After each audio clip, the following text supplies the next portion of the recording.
Hello, I'm Hannah, and this is Hannah's Books. September is the month to talk about Shakespeare. Every year there's an annual celebration of the Bard, Shaketube, hosted here on BookTube. This year it is spearheaded by Rainey at Rainy Day Books, Jason at Old Blues Chapter and Verse, Lukash at Totally Pretentious, and Steve Donahue. For each of the first 3 weeks of September, these hosts have chosen one play, or in one case a poem, to discuss that week. During the last week of the month, all four of these wonderful booktubers will join together to discuss Hamlet. For the first week, Rainey led our discussion of Romeo and Juliet. Jason discussed Much Ado About Nothing. Lukash talked about The Comedy of Errors.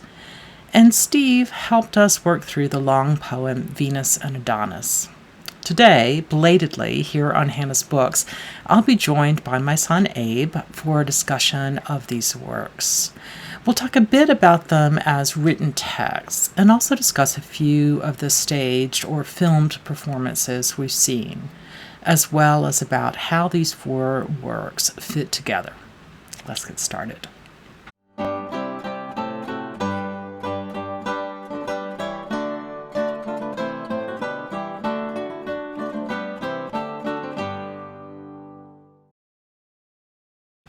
Before Abe joins me in a minute, I want to talk about one of the pieces we read this week.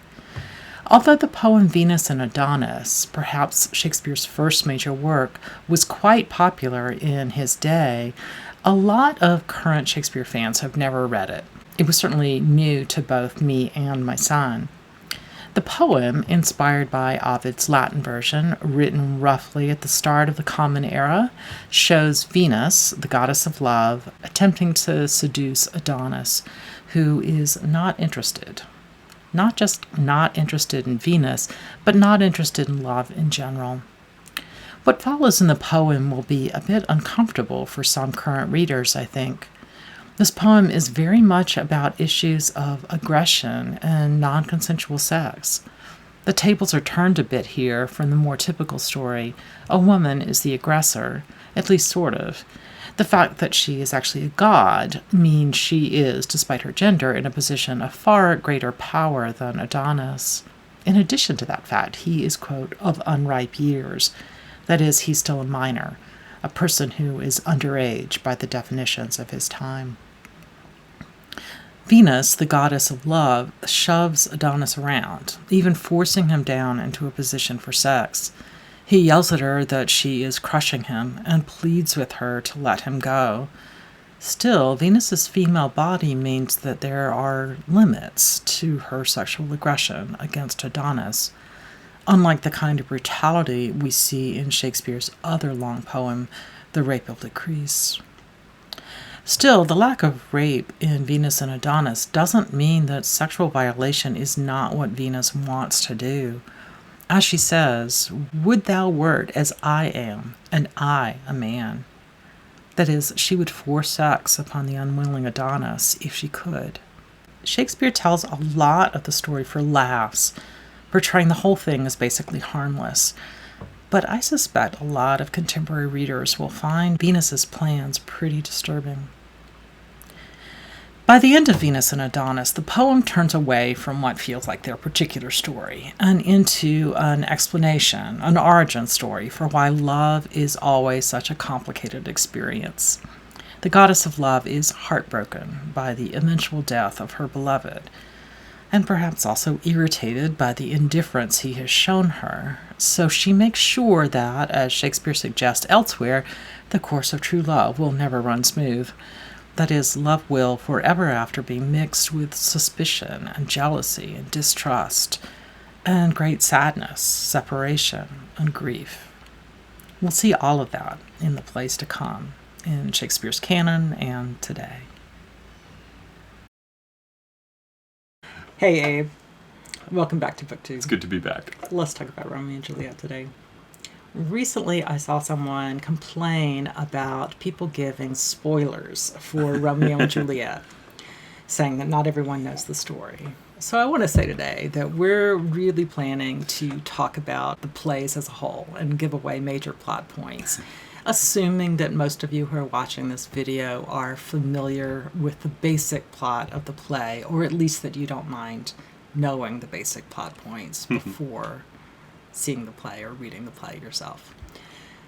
In addition, Shakespeare himself spoils the play right in the prologue, in the very first few words. Yeah, it does not feel to me like Shakespeare is particularly interested in surprising us in the plot. I think in the poem that predates Romeo and Juliet, the English language translation or adaptation of the classic story from Ovid, the prologue talks about how Romeo and Juliet's downfall and eventual death, sorry for the spoiler, is their fault, that it's because they are too lusty and don't sort of heed their family values. But Shakespeare instead makes the prologue all about fate. They're star-crossed lovers. They're cursed. You know right from the beginning what's going to happen at the end of the play. And it seems like a play sort of about the experience of fate and this sort of catastrophic downfall, more than a play with twists and turns that you really ever hope might turn out better than it does. Well, I love that the play gets started with this very literal rendering of some of the lines in the prologue. Soon after we hear that civil blood makes civil hands unclean, we watch the hands of the citizenry do this very uncivil act. In fact, isn't it Abraham who says, "Do you bite your thumb at me, sir?" And the sort of Elizabethan middle finger. Yeah. So I want to talk a little bit more about the language in this play for a minute. In Rainey's discussion of this play, which I'll link to in the description below, she talks about the use of sonnets in this play. And one of my favorite parts of the play is the first sonnet that Romeo and Juliet share together as one of their first ways of talking to each other. Their first real contact is this beautifully structured poem that they make together. Are there other instances of shared sonnets in Shakespeare? I don't know off the top of my head if they're shared sonnets in whole, but there's certainly many, many shared lines where one verse line, one 10-syllable iambic pentameter line is shared between two or many characters. I have Macbeth on my mind right now, and there's a scene very just after the murder of Duncan when Macbeth is walking back in the dark after killing the king. And he comes in and says, and Lady Macbeth asks him if he's heard a noise, and it's something like, "Did you hear a noise? When? As I descended now." This just one continuous line made out of, a full back and forth. So we can, in Romeo and Juliet, the shared sonnet seems to be, it's this extremely structured thing, sort of like the way the play itself has this very fatalistic structure. But in other moments, shared lines can be an expression of anger, it can be an expression of like-mindedness, or just sort of almost an internal stage direction that the lines go together very quickly, that there's no space in between them. Interesting. Yeah. Are there other lines that you really love, shared or not, in Romeo and Juliet? So many of my favorite lines are Mercutio's. So in the scene where he is dying, when he's just been stabbed, he says, "Ask for me tomorrow and you shall find me a grave man." And I love that fusion of humor and death, which seems so appropriate for Romeo and Juliet in particular. From the beginning of the play, Romeo and Juliet seems like it's going to be a comedy, but as Emma Smith would say, everything happens too early. They get married not at the end, but in the middle. And she describes it as a sort of dramaturgical premature ejaculation. Everything comes too early in the play. And by the end, that makes it tragedy. Yep. So your discussion of allusions to sex make me think about Jason's discussion of sex in Much Ado About Nothing, and he mentions that the verb to die could be used as a code word for orgasm. And I think we see that here, too, in Romeo and Juliet, especially in the tomb scene when Romeo drinks from a cup of poison, and the cup being this empty vessel of the woman's anatomy. And then Juliet wakes up and takes the sword out of his belt and plunges it into her own body and then dies. And so that idea that this is about death, but that this play is also very much about physical sex seems really, really clear. That's, of course, another moment in which, everything happens too early. Romeo kills himself just before Juliet comes back to life. Juliet kills herself then just before the friar arrives. But that moment also reminds me, connecting that moment to sex, also reminds me of the Reduced Shakespeare Company's complete works of William Shakespeare abridged take on Romeo and Juliet. Which I will link to below. Where when Juliet pulls out a dagger from a large sheath, it's just a little tiny dagger, and she says, well, that's Romeo for you. And also when the same actor gives the fiery steed speech before waiting he for arrives their wedding that night. And he goes into the come. Which is barely exaggerated from how many times that word gets said in that monologue. True. Okay, well, let's move on from that. Who were some of your favorite characters? Maybe some minor characters in the play. I've always been really taken by the character of the prince. He's not a huge figure in the play. You see him at the beginning, and of course he gets the last words. But I think he's sort of this third family in the play, because both Paris, the suitor to Juliet, and Mercutio are, figured to be his kinsmen. And so not only have the Capulets lost a generation of their family, and not only have the Montagues lost a generation of theirs, but the prince, whose family is not involved in this feud, he is completely separate from it, has also lost his family. And his sadness at the end, I think, is it's heartbreaking. You really see sort of the civilian casualties of the violence between the two families, and how he deals with that as both someone who's in a position of power and also feeling this really deep pain. And it's a complicated moment, and an opportunity for some really amazing storytelling. And his name is Aeschylus, right? Yeah. It always makes me think of the Greek dramatist Aeschylus and his play about the fall of the House of Usher. And so here we have the fall of these two houses together. How much Greek tragedy do you think Shakespeare would have known? I have no way to prove that he could speak Greek, but he went to grammar school. He clearly would have translated Latin 8 hours a day for most of his childhood.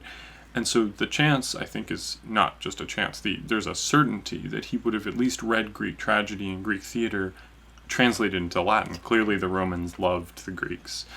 And I think there's a scholarly assumption that if he did not have the chance to learn Greek himself, as so many of his university-educated compatriots would have, he would have translated them from Latin, or read them in Latin at least.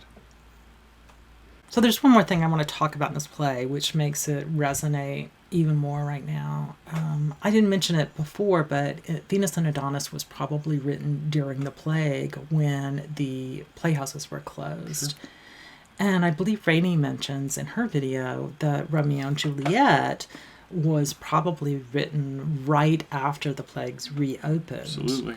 And one of the things that happens in this play is related to the plague. It's not a major part of the play, but it is a major turning point. It's a really interesting moment right at the end where, I said earlier that I don't think this play gives us any illusions or any opportunity to hope for a happy ending, but there is a moment when Friar Lawrence has put in place his second plan, and you think that Romeo might be able to get back in time, that yes, they're not going to live together happily with their families, but they might escape the city together. And then it is quarantine, it is the plague which sort of cuts off that moment of hope. First, you have there's an exciting moment after Friar Lawrence's first plan, but it's so grandiose, there's no way it's going to happen. But then the second moment, right before the end, and even that is sort of undone by this sort of natural expression of the hatred and violence of the families. Shakespeare has this fascination with showing human emotion as natural forces, and when the fairy queen and fairy king are arguing in Midsummer Night's Dream, it's sort of they're weather catastrophes and hurricanes and failed crops, and so there's sort of this, I think, this subtle juxtaposition of the plague and the anger of the families that both prevents Romeo and Juliet's loves. Yeah. So It's we're a left really with interesting this. little moment. So we're left with this play with plague at its heart and also civil strife. Yeah, It seems really relevant right now. absolutely. So let's go into the next play, this time one that is at least a bit happier, Much Ado About Nothing. Abe will join me in a minute for some discussion, but let's get started. At the start of the play, word comes to town that soldiers are leaving battle and coming to Messina. Beatrice speaks for the first time in the play by asking the messenger if the soldier Benedict is okay. She does it as if she's insulting him, calling him a sarcastic name which feels a little off color, and saying some deeply mocking things about him as a soldier. The messenger who brings the news has no idea who Beatrice is talking about when she uses the nickname. But Beatrice's close friend Hero knows exactly who she means, Benedict. I certainly get the feeling that Hero is aware of the interesting dynamic going on between Beatrice and Benedict, and also aware of the fact that Beatrice does in fact care about him. Her uncle explains that Beatrice and Benedict have sort of a, quote, merry war going on between them. In other words, when Benedict returns from the military battles, he gets to battle with the spunky Beatrice. She seems utterly uncontained by the conventions that apply to most women at the time, at least women of her general social class and situation. She makes it clear that she's not interested in getting married. And her absolute scorn for the idea of getting married, despite a few moments when she talks facetiously, or perhaps facetiously, about crying hey-ho for a husband, mean that audience members are not going to feel sorry for Beatrice. She's not an old maid, and she's not an object of pity.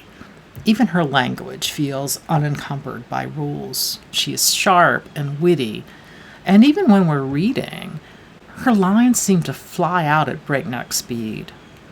Interestingly, what she says really is unbounded, literally, by rules, unlike many of Shakespeare's characters in most of his plays who speak in iambic pentameter. Beatrice speaks in prose. Of course, Benedict and Beatrice aren't the only romantic pair in this play. We also get the very unsatisfying proposed marriage between Hero and Claudio. At first, it looks like nothing stands in their way. Beatrice and Benedict might be at each other's throats, but both Hero and Claudio seem eager to embrace each other and get married quickly. Don Pedro agrees to help Claudio win Hero's hand, and her father's acceptance of the marriage. But Claudio's very suspicious response to Don Pedro wooing Hero for him points to Claudio's unreasonable jealousy and his ready distrust of other people, especially perhaps when it comes to romance and sexuality. After things are smoothed out with the prince and Claudio is all set to marry Hero, he is very easily convinced that Hero has had a sexual relationship with another man the night before her scheduled wedding to Claudio.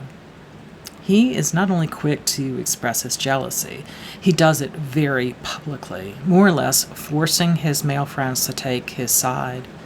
He stages this really dramatic rejection in front of all of the wedding guests in this very performative way, rather than going directly to Hero. I say male friends because Claudia's world is shaped by the intense male bonding of his military experience.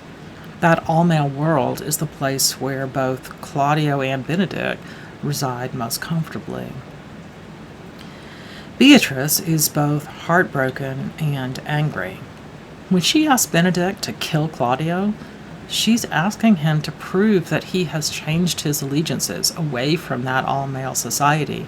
She's asking him to show that he's committed to her, to domestic life, where husbands trust their wives, rather than still being allied with that misogynistic world where men allow other men to act in that cruel way that Claudio does to Hero. So, then, Friar Francis, the celebrant who was conducting the marriage, pulls Friar Lawrence from Romeo and Juliet and decides to pretend to kill off the young woman in order to allow the relationship between the characters somehow to happen in the future. What a weird trope, Shakespeare. Okay, I think Abe may be ready to join us for a little more discussion of this play. Welcome back. So I've talked a bit about some of the main points of Much Ado already, but I'd love to hear you talk about how the play compares with other Shakespeare plays. I've been thinking a lot lately about the character of Don John. I think he's one of the most forgettable parts of Much Ado. He's not a particularly important character, despite the fact that the sort of formal plot of the play is instigated by him.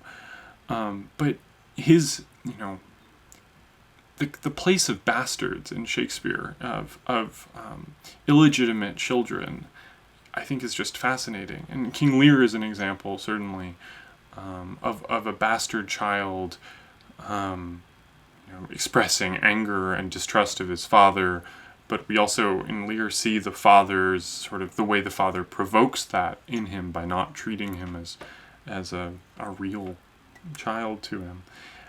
I think it reveals the way that, in, say, Lear, King Lear himself is very afraid that his daughters don't love him and forces them to prove it to him in these strange ways.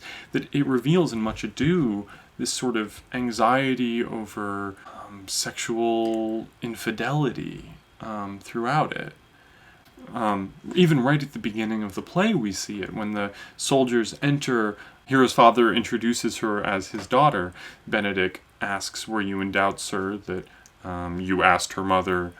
And his response to Benedick is, "Oh no, I know that my wife was faithful because you were still a child, so you couldn't have seduced my wife." And clearly later in the play, that fear of sexual infidelity catches hold of Claudio even before Don John has stepped in to provide the suggestion.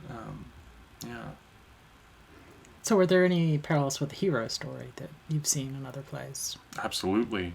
I think resurrection is a theme that I really associate with the very end of Shakespeare's career.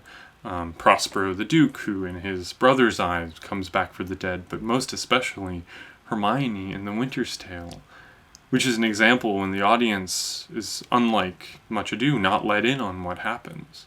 We don't find out until the very end of the play that Hermione is still alive, or it's a truly magical moment where she is brought back from the dead by music. But that trope, that it feels like a very similar story. A woman who is betrayed by her husband's suspicion of her dies, and then at the end of the play is reborn, is resurrected. So while we were talking about Romeo and Juliet, I asked you about some of your favorite lines. Do you have any in this play? This is a little cheesy, but when Benedick has really realized that he is in fact in love with Beatrice, he says something, and I'm going to paraphrase just out of poor memory, that happy are they that can hear their detractions and put them to mending. That people who can hear other people's criticisms of them and then grow and become better, well, that makes you better, that's worth it. And I love that. And makes a good relationship. Yeah, and that is especially appropriate in the context of their relationship. And by the end of the play, I definitely believe that Benedick and Beatrice will continue being together in a way that I certainly don't for Claudio and Hero. I think we'll come back to that idea you can cut too. Yeah, I might. So my favorite line is definitely when Benedick says, "When I said I would die a bachelor, I didn't think I should live to be married." And I love how he's just stating the obvious, that of course, if he thought he would die before he was married, then he would die while he was a bachelor. It's hard not to now hear the second meaning of die that we were talking about earlier in everything you say. The wordplay in Much Ado is just really wonderful. Benedick and Beatrice have this terrific, funny banter, which is silly but really sweet too. In a really different way, I think Dogberry is also a character who's just sort of defined by wordplay, but it's not his intentional wordplay, it's the malapropisms that slip into his speech. So Shakespeare really designed that part of Dogberry for the actor Will Kemp, right? I assume so. If it was written before 1695, which I'm sure it was, then it would have been written for him. So can you talk a little bit about Kemp and about Shakespeare's clowns? Totally. When I think about Shakespeare's clowns, the first one is Will Kemp, who's this extraordinarily physical actor from everything we know. He liked improvising and screwing around on stage and entertaining the audience. He was a Morris dancer. I think he did like a 9-mile-long Morris dance as a publicity stunt over 2 days.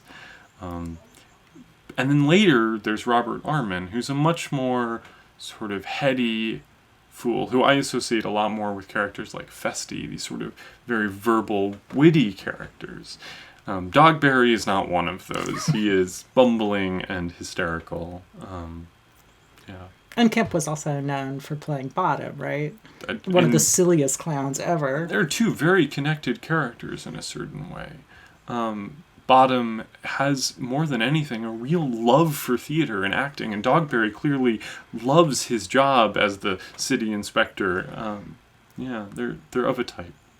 And if he was Bottom, then he played an ass with the long ears lying in Titania's bower. Whereas in Much Ado, he is writ down an ass. Makes quite a big deal out of that. That's amazing. And I wonder if the audience would have put that together. I'm guessing they would have, and that they would have been really amused. Yeah. That's pretty funny.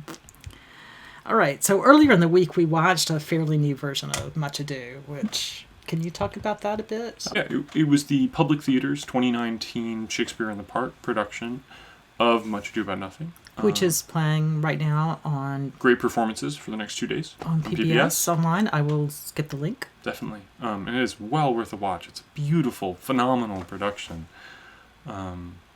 It's an all-black cast. It's set during the presidential election of 2020 in Georgia.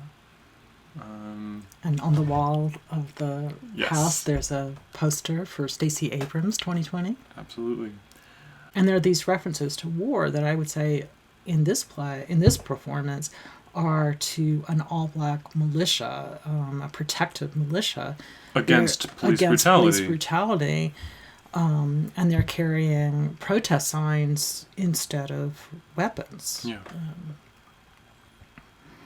So Jason in his video really lays out why having Hero and Claudio planning to get married again at the end is so ineffective for modern audiences. It makes it hard to see this as a happy ending. Yeah. It's very hard to sort of, in such a short play, give Claudio an opportunity to make up for what he's done, and certainly far too short to make it believable that Hero would forgive him. Very different than Winter Sail, which gives you 17 years in the middle for Leontes to become a better person. Well, this production finds ways to make it seem a little bit more reasonable, a more modern kind of happy ending. Can you talk about what... One of my favorite details they included, and something that I've seen more recently, it's something I've seen a few times now recently, but I think they did just a particularly good job of it, is showing Hero seeing Claudio repenting in the scene where he sings a eulogy at her tomb. And so letting her see that and participate in that scene, I think, was brilliant and crucial to sort of set up the end of the play. So she can understand that he's sad and sorry. Yeah. So when Claudio says he wants to marry her again, her first response is anger. Absolutely. In this production, without changing any words. Right. Even earlier in the play, when she's first sort of attacked by Claudio, she showed that anger immediately. It was her first response, and seeing it come up again, letting Hero have this anger, and at the end with a slap, was certainly helped tell that story of her really coming to terms with it and being able to be frustrated with him. So do you remember that version in Shakespeare Retold? Clearly, it's an adaptation and a rewrite, so they weren't tied to Shakespeare's actual language or even explicitly to the plot. Can you talk a little bit about what they... Yeah, by the end of the play, Beatrice and Benedict had joined forces and were clearly a strong couple. But at the end, Hero did not stay with Claudio, but left the ceremony and drives off into the sunset in her own kind of happy ending. Yeah, Jason said that he really wanted to see Hero tell Claudia to take a hike, and Absolutely. she totally does here. Yeah. I think that was just one of the amazing strengths of the Public Theater's production, is that the detail of it, to sort of correct what Emma Smith in her new book would call the gappiness of Shakespeare. All the little details. There's a moment where, when they're about to present Hero to Claudio again, Hero's father instructs his brother to pretend like Hero is, in fact, his daughter. But then, when the presentation happens, it's still Hero's father giving it. It's just this little ambiguity, this little weird discrepancy where it's supposed to be one guy saying it and the other one says it. And they just added a tiny moment where he stepped in front and told his brother, "No, I got this," and then took it. Just these very small, very clear details that just tie everything together. Without changing any of the actual lines. Without changing the pacing, without changing the text. But just changing how it's perceived. Yeah. It's brilliant. Yeah. So let's go into the next play. Sounds good. Okay. So, the Comedy of Errors. Let's get started by talking about how we know how to pronounce some of these names and why we know. I wish I could give an absolute guide to pronouncing words. I certainly do not have one. There are scholars who know much better than I do. But what I do have is sort of the scansion of the play, the verse structure. And so I have definitely spent some time as I read Shakespeare thinking about this, like Ephesus or Ephesus. Shakespeare loves using words that can be scanned multiple ways. It's convenient if you can fit a name that you're going to have to say a lot into different verse patterns. But just on the first page, nay more, if any born at Ephesus be seen at any Syracusan marts, flips the verse of the end. We get a sort of trochaic substitution. Whereas, nay more, if any born at Ephesus, we get that nice iambic pulse running all the way through the line. And just a few lines later, come to the bay of Ephesus, he dies. So that would be how I would try to figure it out. In this case, I think generally Ephesus seems right. We watched a production at the Globe last night, and that's what they mostly stick to. But there are moments in the play where the verse seems to suggest, by putting it one syllable off, that it should be Ephesus. It's frustrating sometimes. And I don't think they ever literally switched to Ephesus, but they definitely veered towards it sometimes. I think actors who have a lot of practice with Shakespeare have that ability. I am not as able to sort of... I'm still very much stuck sort of saying the meter, and I think really actors who are just incredibly immersed in iambic pentameter have the ability to sort of make anything metrical just by the way they manipulate their accents and their speech. It's a pretty awesome thing. While we're talking about pronunciation, could you talk a little bit about original pronunciation? Oh, yeah. I love this sort of continuation of the movement to look at Shakespeare's original staging conditions. So when you perform a play at the Globe and you're on a thrust stage where the audience is on three sides of you and you're in an open air situation, you learn a lot about what sets are possible, how important costumes are, how loud you need to speak, the ways that characters should be blocked. Things like putting people on diagonals on the stage instead of across each other so they can be seen by more of the audience. But one extension of that is, we're not saying the words as they would have been pronounced.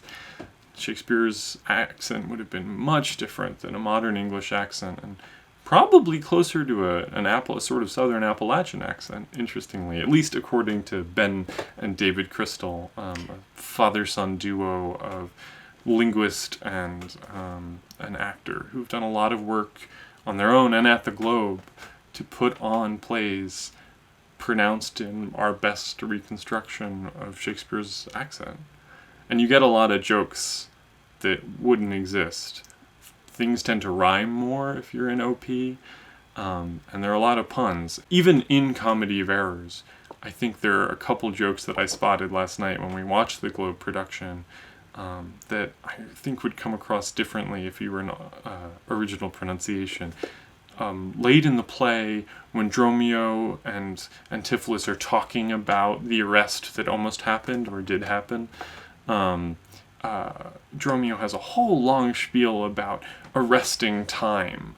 And how likely the sergeant would have been to arrest an hour. Hour wouldn't have been pronounced hour the way we say it, but something more like hour. And so the potential double meaning of the illicit women the sergeant might have been following around is sort of there under the surface, or on the surface if you do with no P. I think I can find a video of them on YouTube, awesome and I will try to link to that in the comments. Yeah. So there were a lot of parallels in this play to Twelfth Night, the story of twins separated at a young age. Really, by shipwreck. By shipwreck, and mistaken identity is a key thing. But I'm struck with parallels here with Much Ado as well, since we're reading it this week for Shaketube, that instead of the twins, it's Hero and her chambermaid being mistaken, granted out of trickery rather than true twinship. And also there are these suspicions of infidelity in Comedy of Errors as well as in Much Ado. Yeah. Emma Smith proposes that hand in hand with that suspicion of infidelity is also this sort of potential that twins have to do things without consequence, to get away with things, because there is this doubling. And yeah, by the end of the play, of course, it gets resolved, and there's sort of no blame and no guilt for all the sometimes bad things that they've done and that have happened during the play. In general, this is a really silly play without any real character development, but the characters are not exactly supposed to be well-developed individuals, are they? They're twins with the same name. Right. And it's kind of a literal split personality, like one person in two bodies. In fact, I think Marjorie Garber calls it a I have it written down. Marjorie Garber calls it a quest for their other halves. Yeah. I think that sort of connection between lack of character specificity and the sort of mistaken identity twinship also, Shakespeare's clearly interested in plays like Richard II, where we have Richard II himself, a potentially not very effective, potentially a little bit selfish king who clearly has a right to the throne, and his challenger, Bolingbroke, who, while potentially a much more assertive king, is not necessarily any less selfish. And by the end of the play, they have swapped out, but there's no sense that we're ending in a place with a better king. They are very closely associated with each other, despite their different kind of speech patterns. There is this sense of replacement with the same. I think Shakespeare really is interested in that, even in history plays.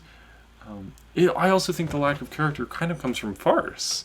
It's not exactly doesn't feel like a comedy. It doesn't end with a wedding as in the way that so many Shakespearean comedies do. We do get a resurrection. We do get the reunition of 3 different couples, 4 different couples potentially.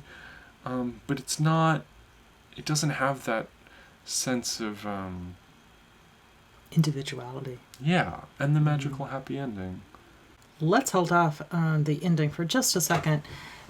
It really strikes me that despite the fact that the nun is cloistered away, she also has this real sense of individuality and separation from other characters, and a real sense of independence. She gets kind of freedom as a nun, as a single woman. I think there's this sense that, this lack of identity of the characters means that they instead are sort of identified by the ways they are seen by other people. Antipholus is walking around and everyone knows his name and calls him that name, but thinks he is in fact a different person, that they're sort of putting their image onto him.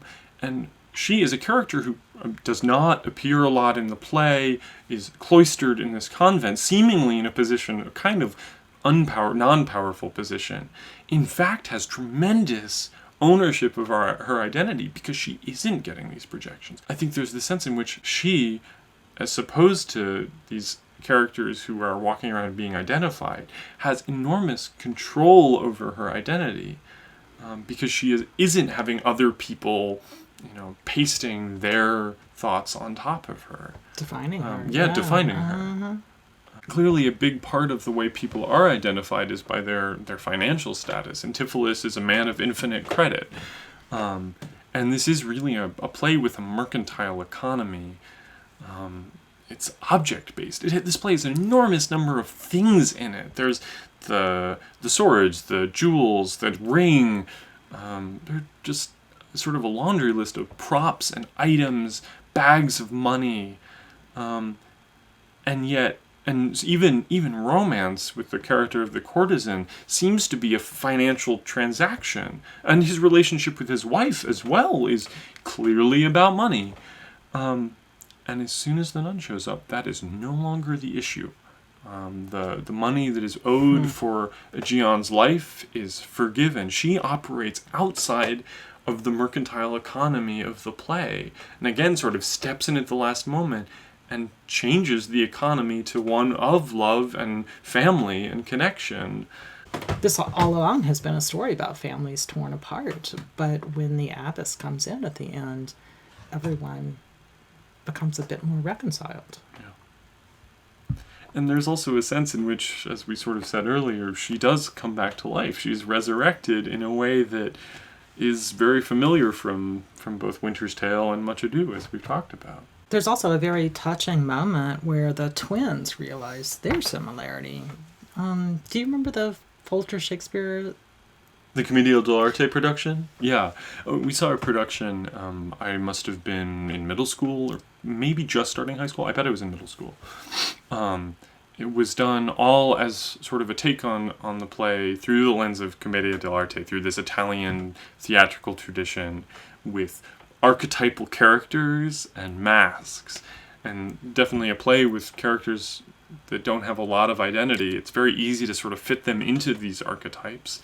And the masks meant that there was sort of no need to force the illusion of them looking similar. All you need to know is the twins have the same mask, and it's easy to sell that. So there's a really interesting question of whether the twins should be recognizable as individuals to the audience or not. Right.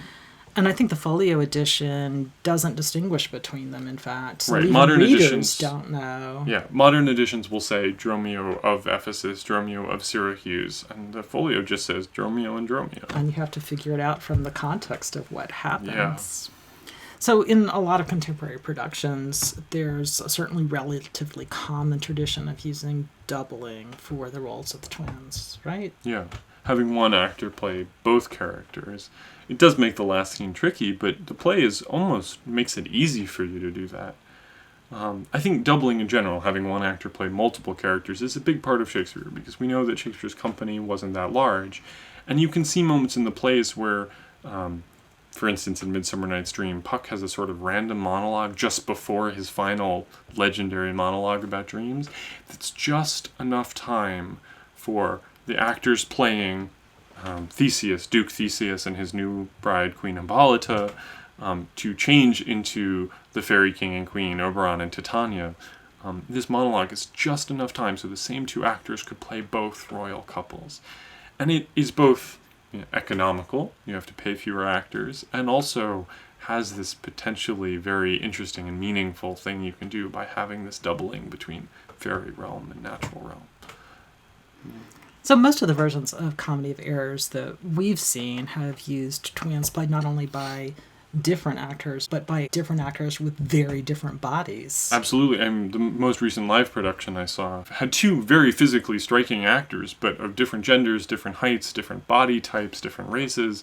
They were not people who you would ever confuse for each other. But on stage, that doesn't matter. One that we saw fairly recently Online did use doubling. But the character who was playing both twins was dressed differently and had this radically different accent. So it really distinguished him both by accent and costume for the audience. And that's a definitely sort of plays on the strengths of an online medium to juxtapose the same person in two places. But the thing I love about having two very different actors, I think there's something really magical that shows the power of theater when you cast actors who really don't look similar to play the twins. Through the whole play, you never see them on stage together.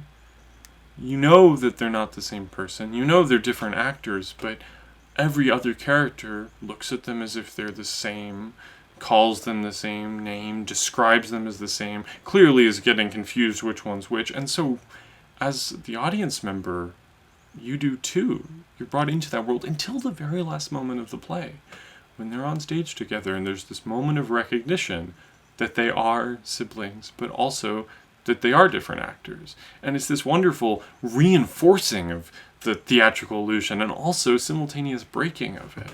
It's incredibly powerful. It really demonstrates exactly what even theater on the blank and bare early modern stage can do. You were mentioning the Commedia dell'arte production before. Yeah. Talk about their ending. At the very end of the play, everyone has left the stage except the two Dromios, and they're arguing over which one should exit first, which one's older and therefore should be allowed to go through the door first. And in order to decide, they draw lots. And so in the Commedia production at the Folger Shakespeare Library, they played rock, paper, scissors. And it started out really slowly. Every time they're throwing the same hands. Rock, rock, scissors, scissors, paper, rock. And it keeps accelerating and getting faster, and they can't get a winner. And eventually it just breaks down, and they have the beautiful last line. We came into the world like brother and brother, and now let's go in hand, not one before the other. And that's the end of the play. Wonderful. I'm so glad you could come by today, Abe. It's been great to be back. Thank you for having me. And thank you for joining both of us today here on Hannah's Books. See you soon.